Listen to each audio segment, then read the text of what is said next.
नमस्ते। लक्ष्यपूर्तिस किचन में आप सबका स्वागत है। वैसे तो गेहूं के आटे से बनी हुई काफी सारी मिठाइयां आप सबने टेस्ट की होगी, आप सबने बनाई होगी, जैसे बर्फी है, शीरा है, लापसी है, लड्डू है। और कौन कौन सी मिठाइयां आपने गेहूं के आटे से बनाई है, कमेंट सेक्शन में हमें बताइएगा जरूर। आज जो हम रेसिपी लेकर आए हैं वो बहुत ही अलग है, जो आपने यूट्यूब में कहीं नहीं देखी होगी। जी हाँ, आज हम लक्ष्यपूर्तिस किचन में स्टफ शक्करपारा लेकर आए हैं। गेहूं के आटे से बना हुआ है, बहुत ही हेल्दी है। हमारी ये जो रेसिपी है ये बहुत यूनिक भी है, लेकिन टेस्ट के साथ कोई कॉम्प्रोमाइज नहीं होगा। बहुत ही टेस्टी है। जल्दी से इस रेसिपी को बनाना शुरू करते हैं बिना कोई टाइम वेस्ट किए। चलिए इंग्रेडिएंट्स देख लेते हैं।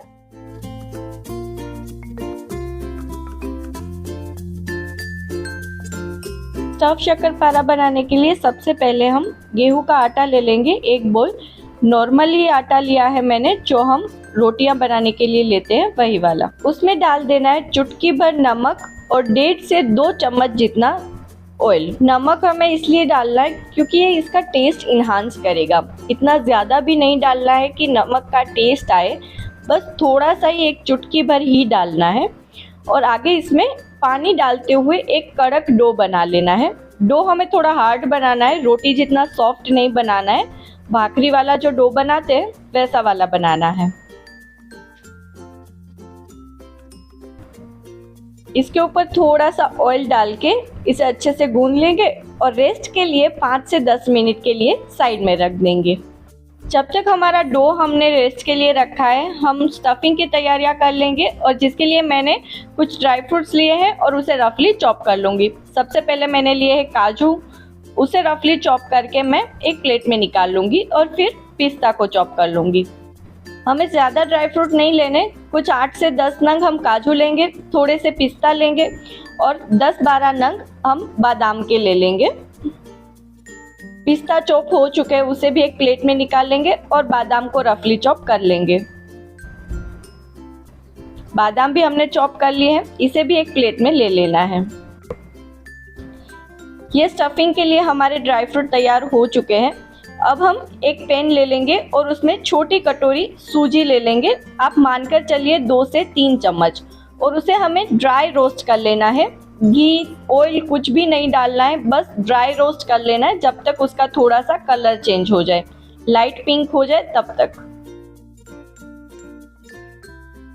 ये देखिए सूजी का कलर चेंज हो चुका है, आप देख सकते हैं पहले कैसा था। अब हम इसे एक बाउल में निकाल लेंगे और रूम टेम्परेचर पर आने देंगे।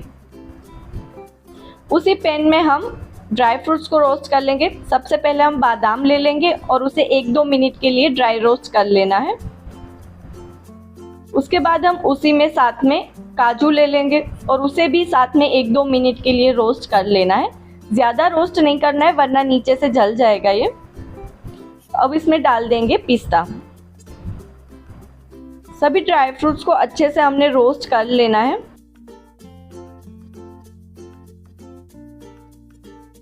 ड्राई फ्रूट्स को एक बाउल में निकाल लेना है और उसे भी रूम टेम्परेचर पर आने देना है। स्टफिंग के लिए हमारे जो भी इंग्रेडिएंट्स है उसका रूम टेम्परेचर पर होना ज़रूरी है। अगर वो गर्म होंगे तो हमारा स्टफिंग अच्छे से नहीं बनेगा। तो इस बात का हमें खास ध्यान रखना होगा कि हमारे इंग्रेडिएंट्स रूम टेम्परेचर पर हो, इससे पहले कि हम स्टफिंग बनाएं। अब आखिर में 1 से 2 चम्मच जितना डेसिकेटेड कोकोनट हमें ड्राई रोस्ट कर लेना है और उसे भी एक बाउल में ठंडा होने के लिए छोड़ देना है। सारे इंग्रेडिएंट्स के ठंडे होने के बाद अब हम स्टफिंग बनाएंगे, जिसके लिए मैंने ड्राई फ्रूट्स में 2 बड़े चम्मच भर के गुलकंद ले लिया है।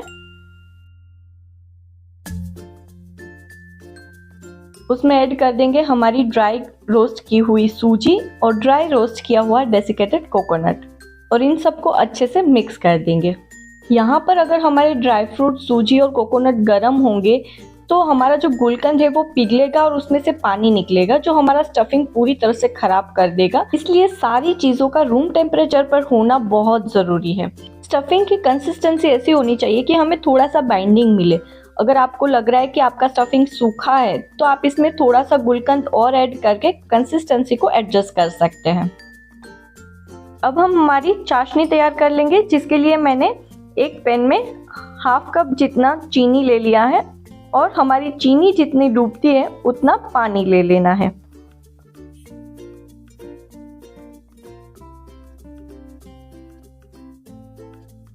चाशनी हमें 1.5 से 2 तार की बनानी है। अगर ज़्यादा गाढ़ी होगी तो वो अच्छे से एब्जॉर्ब नहीं करेगा और अगर पतली होगी तो उसकी स्वीटनेस परफेक्ट नहीं आएगी। यहाँ पर मैंने चाशनी में 2 इलायची को इस तरह से मुंह खोलकर डाल दिया है ताकि इलायची का टेस्ट और स्मेल दोनों अच्छे से आ जाए। थोड़ा सा इसमें डाल देंगे नींबू का रस ताकि हमारी चाशनी जो है उसमें क्रिस्टल ना पड़े। तो ये चाशनी हमारी तैयार है। इसे एक बाउल में डाल के साइड में ठंडा होने के लिए रख देंगे। अब हमने जो आटा गूंद के रखा था उसकी एक बड़ी वाली लुई ले लेंगे और उसे अच्छे से मसलते हुए राउंड शेप दे देना है।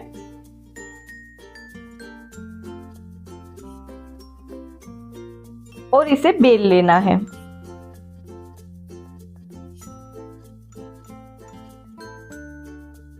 हमें इसमें से स्क्वायर या रेक्टेंगल बनाना है तो हम उसी हिसाब से बेलेंगे इसे। ये देखिए साइड की जो फटी हुई किनारियां है उसे हम निकाल लेंगे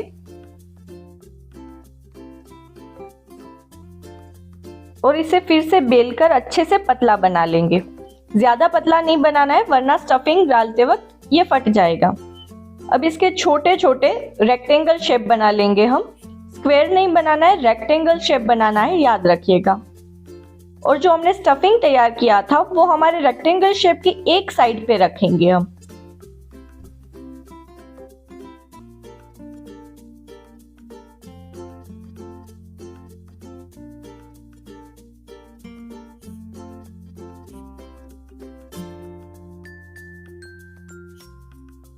ये देखिए सब में हमने स्टफिंग रख दिया है।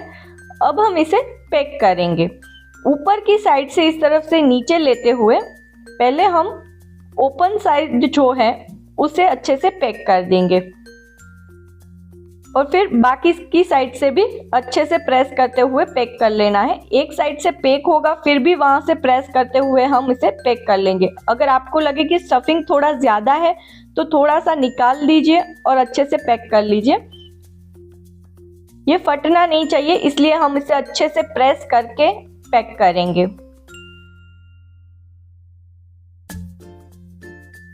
ये देखिए ये तैयार हो चुका है। इसी तरह से हम बाकी के सारे शक्करपारे भी पैक कर लेंगे। ये देखिए चारों तरफ से अच्छे से प्रेस करना है। इसमें मुझे लग रहा है कि स्टफिंग कम है तो मैं इसमें और स्टफिंग भर दूंगी, लेकिन अगर स्टफिंग बहुत ज्यादा हो जाएगा तो ये फटने के चांसेस है। तो हमें बराबर से अच्छे से देखकर स्टफिंग भरना है। ये सारे शक्करपारे तैयार है। अब हम इसे फ्राई कर लेंगे। आप तेल या घी में किसी में भी फ्राई कर सकते हैं। मैं यहाँ पर तेल में फ्राई कर रही हूँ। घी में फ्राई करेंगे तो थोड़ा ज़्यादा हैवी हो जाएगा। और जब हम इसे फ्राई कर रहे हैं हमें ये ध्यान रखना है कि शक्करपारे अपने आप ही ऊपर आएंगे और जब तक ये ऊपर नहीं आते हमें इसे टच नहीं करना है। जब ये ऊपर आएंगे तब हम इसे अलट पलट करके फ्राई करेंगे। इसे हमें हाई फ्लेम पर ही फ्राई करना है। अगर लो फ्लेम पर फ्राई करेंगे तो इसमें तेल चढ़ जाएगा और ये बहुत ही ज्यादा ऑयली हो जाएंगे। ये देखिए सारे शक्करपारे हमने फ्राई कर लिए हैं। अब हम इसे चाशनी में डिप करेंगे। मैंने यहाँ पर चाशनी में थोड़ा सा एडिबल ग्लिटर ऐड किया है। आपके पास नहीं है तो कोई बात नहीं, इसकी कोई जरूरत नहीं है। अब हम शक्करपारे को चाशनी में डिप करेंगे। 2-3 शक्करपारे हम चाशनी में ऐड करेंगे और उसे 2 से 3 मिनट के लिए चाशनी में रख देंगे। इस तरह से इसे चाशनी में डिप करना है और 2 से 3 मिनट के लिए रखना है, ज्यादा देर तक नहीं रखना है। और फिर उसे निकाल लेना है।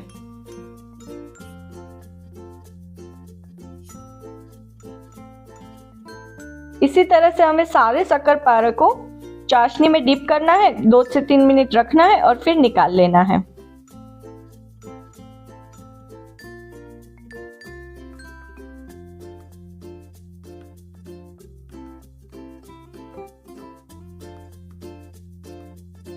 ये देखिए हमने सारे शक्करपारे को चाशनी में डुबोकर वापस से निकाल लिया है। अब इसके ऊपर हम चांदी का वर्क लगा देंगे। ये भी ऑप्शनल है, अगर आपके पास अवेलेबल है तो आप लगा सकते हैं, वरना इसके बिना भी बहुत अच्छा लगता है।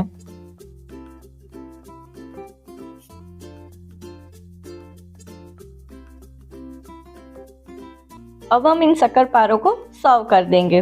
तो देखा, घर पे ही पड़ी हुई चीज़ों से कितनी अच्छी स्वीट हमने तैयार कर दी है। बस आपको गुलकंद लेना है, इसके अलावा सारी चीज़ें आपके घर पे ही आपको मिल जाएगी। बहुत ही टेस्टी रेसिपी बनकर तैयार हुई है हमारी। अब हम इसके ऊपर जो बची हुई चाशनी है उसे ऐड कर देंगे। तो थी ना बिल्कुल नई रेसिपी।